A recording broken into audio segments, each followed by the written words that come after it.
कि जिस आसन में आप बैठे हों उसमें आपको कोई परेशानी हो रही है, क्योंकि आजकल बड़ी समस्या, कहीं कमर में दर्द, कहीं घुटनों में दर्द। तो निवेदन करेंगे आप लोग भी, यहाँ पर जितने लोग कथा सुनने आते हैं, हमारे पुजारी जी महाराज ने देखो सबके बैठने के लिए कुर्सियों की भी व्यवस्था की है, गद्दों की भी व्यवस्था की है।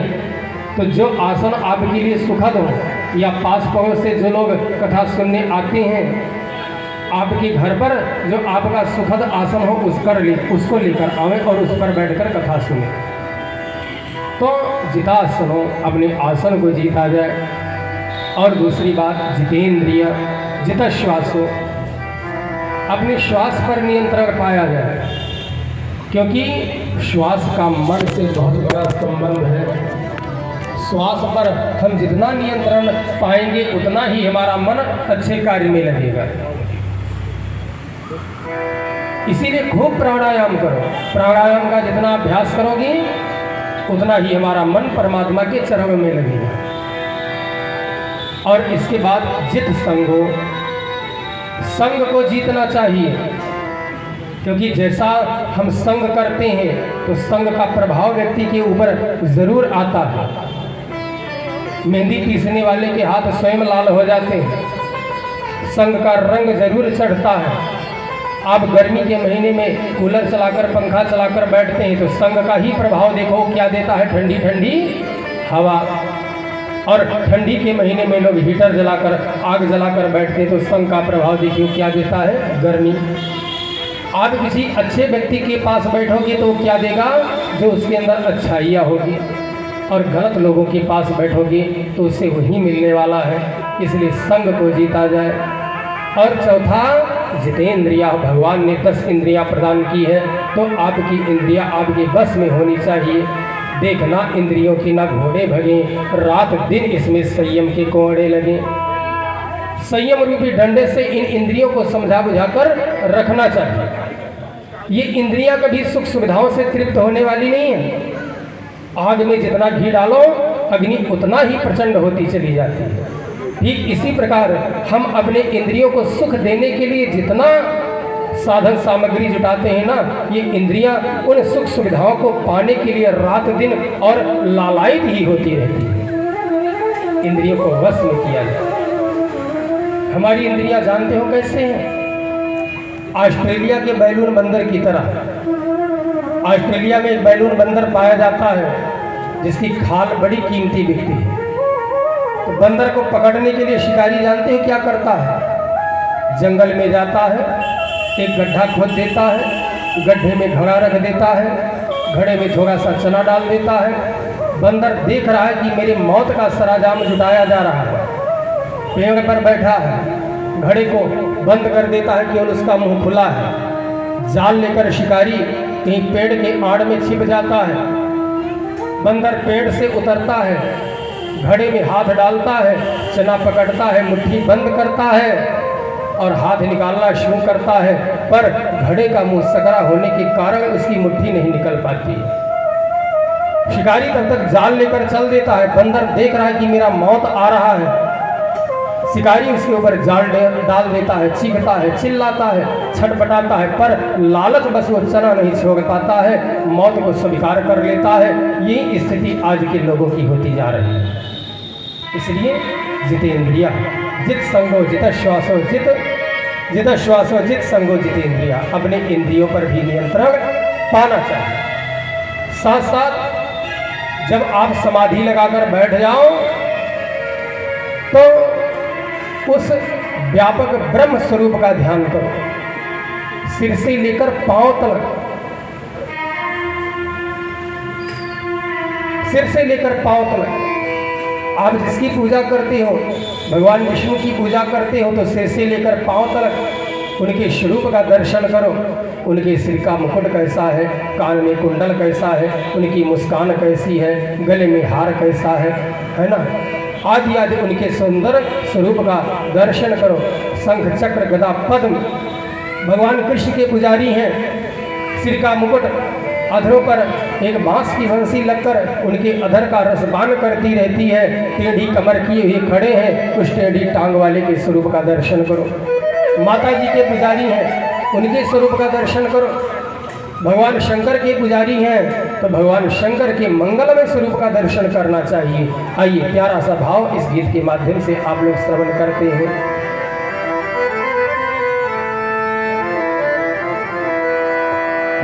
हेलो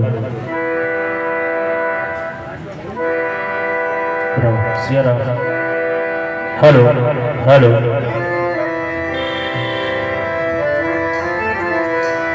बोली बांके बिहारी लाल की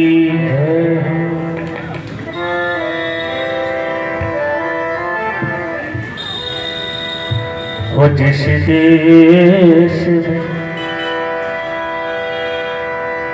जिस देश में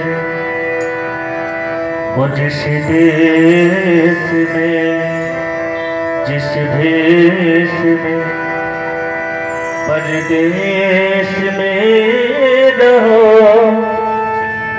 राधा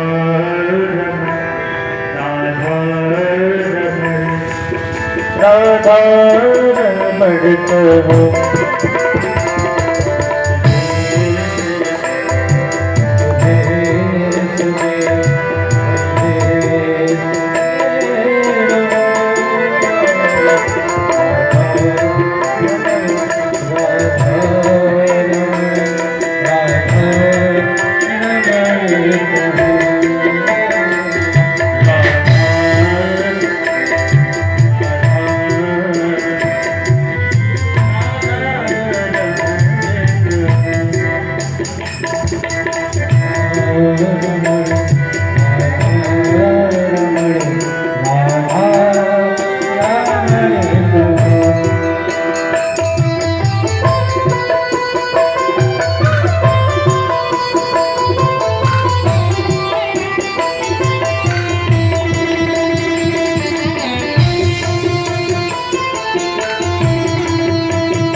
जिस नाम में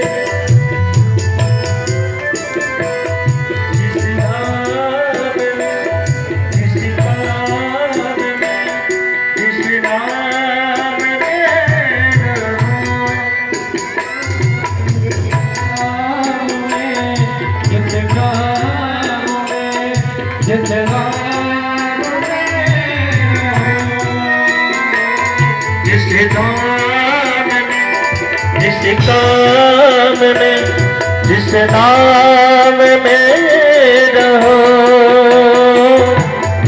नाम में जिस नाम में जिस नाम में राधा राधा रमणे राधा हो।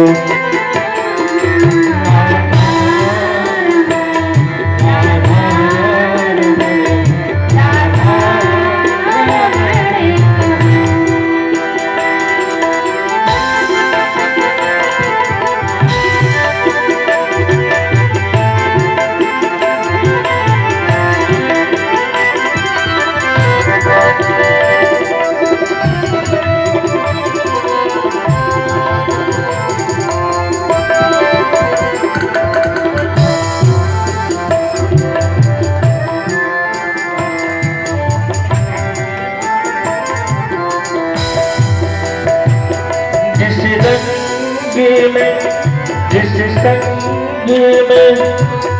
ढंग में रहो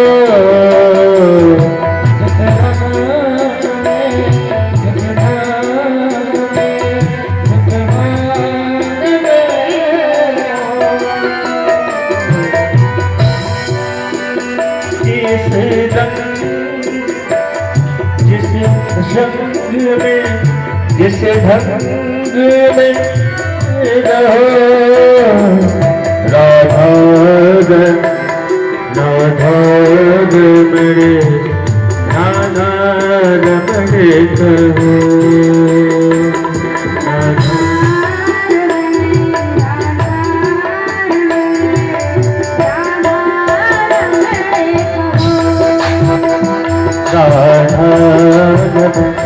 राधा रमणे राधा कहो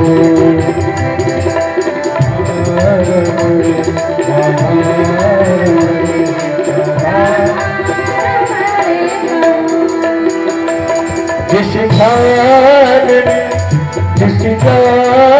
में परिधान में रहो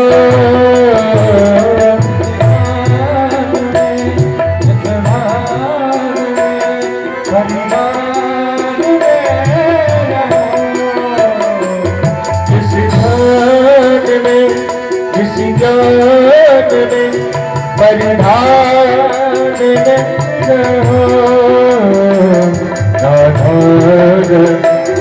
राधा रमणे राधा रमणे कहो। सभी लोग तालियों से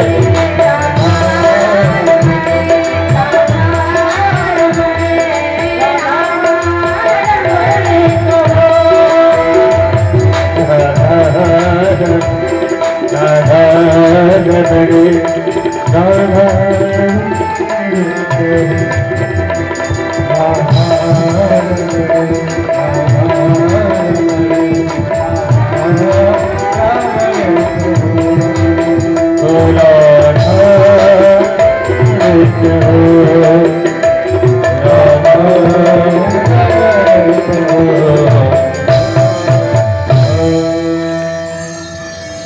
श्री राधा माधव सरकार की। हमारे ही टुकड़ों पर पलकर मेरी दास्ता करने वाला हमारे ही विरुद्ध मेरे पिता को तो भड़का रहा है कि इन्हें राज्य से निकाल दिया जाए। तू क्या मुझे निकलवाएगा? मैं ही तुम्हें अपने राज्य से निकाल रहा हूँ। जाओ, भाग जाओ यहाँ से। धृतराष्ट्र महाराज शांत बैठे हैं। विदुर जी ने विचार किया, समझ गए, वाह दुर्योधन, तू इतना उल्टा सीधा हमें कह रहा है और महाराज मौन है, कुछ बोल नहीं रहे हैं। इसका मतलब कि अब उन्हें भी हमारे परामर्श की आवश्यकता नहीं है। ध्यान दीजिएगा, तुलसीदास जी भी कहते हैं कि सचिव वह दिगुर तीन जब प्रिय बोलहि भय आस राज धर्म तन तीन करी हो ही वेग ही नाश। आपका सचिव, सलाहकार यानी मंत्री आपकी चाटुकारिता करने लगे। जो राजा चाहते हो वही सलाह मंत्री दें, जो उचित हो वो परामर्श मंत्री नहीं देता है, तो इसमें राजा के पतन में विलंब नहीं है। वैद्य डॉक्टर मरीज की मीठी मीठी बातों में आकर मरीज जैसा चाहता हो वैसा डॉक्टर दवा दे, उसका इलाज करे, तो मरीज कभी ठीक होने वाला नहीं है। आपका गुरु, आपका पंडित यानी साधु संत, इनको चाहे डर के मारे और चाहे दक्षिणा की आस लिए बैठे हैं कि हम अपने यजमान के अनुसार पूजा नहीं कराएंगे, यजमान के अनुसार नहीं चलेंगे, हमारा यजमान जैसा चाहता है, हमारा चेला जैसा चाहता है वैसा सलाह हम नहीं देंगे, पूजा नहीं करवाएंगे, तो हमारी दक्षिणा में कटौती हो जाएगी या हमको दंड मिलेगा। इसमें यदि वो गलत करता है तो उस शिष्य का कभी कल्याण होने वाला नहीं है। उसका राज्य, उसका धर्म और उसका शरीर, इन तीनों का सर्वनाश हो जाता है। महाराज युधिष्ठिर समझ गए, अब हमारे परामर्श की आवश्यकता ही नहीं है। श्री सुखदेव जी महाराज कहते हैं, परीक्षित, विदुर जी महाराज अपना धनुष बाण दरवाजे पर रखकर और वहां से प्रस्थान कर दिए।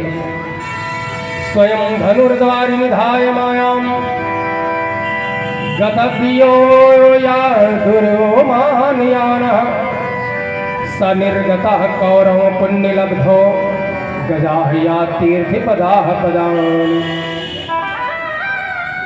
परीक्षित, आज हस्तिनापुर से कौरव को छोड़कर विदुर जी नहीं जा रहे, विदुर के साथ में सा निर्गता कौरव पुण्य लब्धो, आज पूरा पुण्य अपने साथ में लिए जा रहे हैं। ऐसे ही जब तक लंका में विभीषण महाराज थे तब तक सभी राक्षस सुरक्षित थे, और जब विभीषण महाराज ने लंका का परित्याग किया अस सही चला विभीषण तबहि, और आयुहीन भये सब तबहि।